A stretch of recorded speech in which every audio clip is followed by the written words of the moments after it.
I was in night shift when it went up. It was like any other platform. There was no any feeling of being unsafe.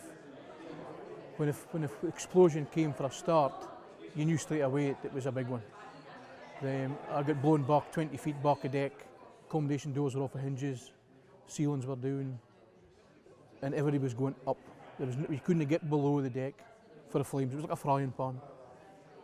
First bang, flames came up, and they came along the bottom and up the side, so you couldn't get to your lifeboats and you couldn't get to the sides. The only way you had to go was to go up. Went into accommodation to make sure day shift was up, because as I said, I was working night shift, but the bang was big enough. They were weak and they were upstairs. By the time I got upstairs, it was pandemonium in the helideck, in the galley.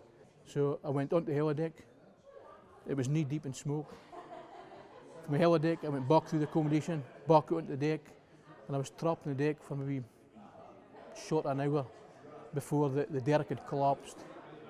And the rig actually broke in two. And instead of the flames going up the sides, this side here came up the centre, which gave us a clear path to the side. That's how I got off. I actually got to the side and I physically pushed somebody off that night. I was no thought of jumping. It just happened that I was on fire. I burnt this leg, left leg was on fire, and the soles of my boots were through the deck. And it was like walking in oil. It was that hot. I remember when I jumped off, I was also facing away from the platform. When I came back to the surface, I was in below the platform. And I remember shouting back up at the platform, "You can burn all you want. I've gotten off." Well, the most vivid memory of the first few weeks was the trauma of listening to the survivors from Piper Alpha. Each one came and told the inquiry how he escaped from the rig. And I have to say, at times, the tears ran down my face, because these men had faced what they thought was certain death. With most of them, it was just luck they made it. And they showed immense courage in getting off the rig. And equally, it took a lot of courage to come to the inquiry and relive it. The main lessons were that you had to improve the quality of safety management by the senior managers of all the operators. You can't manage safety well by saying have more lifeboats or have more life belts or do this or do that. Each operator has to commit from the top level to managing safety well. First Minister, why is it important that we commemorate the Piper Alpha disaster? Well, I think in many ways this IOSH event that we're at this now in the Scottish Parliament gives a strong indication. I mean, the reason we commemorate is to pay the greatest tribute you can do to the 167 people who lost their lives, and that is to make sure it never happens again. And I think there's big challenges there. Some of these challenges were obviously answered by step change in terms of some of them were answered by Lord Cullen. But we've got two remaining challenges which make commemoration very important.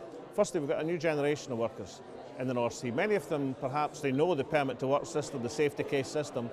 I'm not sure they know exactly why that system is in place, and therefore a constant reiteration of the consequences of not having a secure system in place is very helpful. And secondly, to the wider population, I'm First Minister of Scotland. I was a constituency MP during Piper Alpha.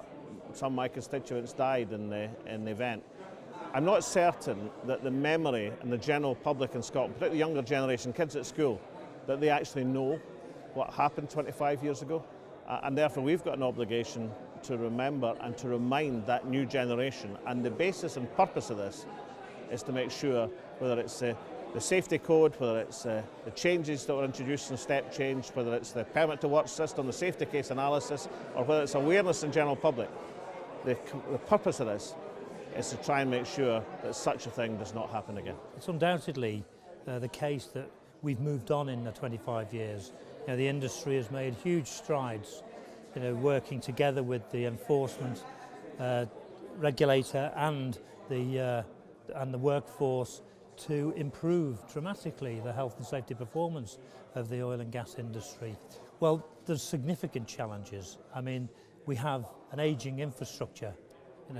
It's estimated about 50% of installations out there are past their original design life. But of course, it's not just, we have a mature basin in the North Sea, so all the easily accessible oil and gas has already been taken. So now they're having to go to more inaccessible fields, drilling deeper, using higher pressure and temperatures, which all have their own unique dangers. But it's also about extending the regulatory regime that's been so successful to the other emerging energy technologies, like wind and tidal power, coal gasification, shale gas extraction, carbon capture and storage. It all needs to be done safely. And key to this as well is the decommissioning. Probably between 200 and 300 installations over the next 10 to 20 years will need to be decommissioned, and that needs to be done safely.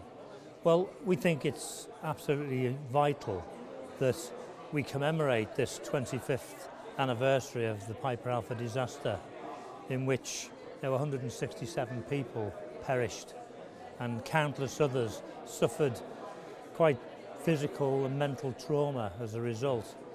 So it's very important, I think, that people understand and learn the lessons from Piper Alpha, which are still relevant today. As politicians, they should go on backing that team of the industry and the health and safety executive.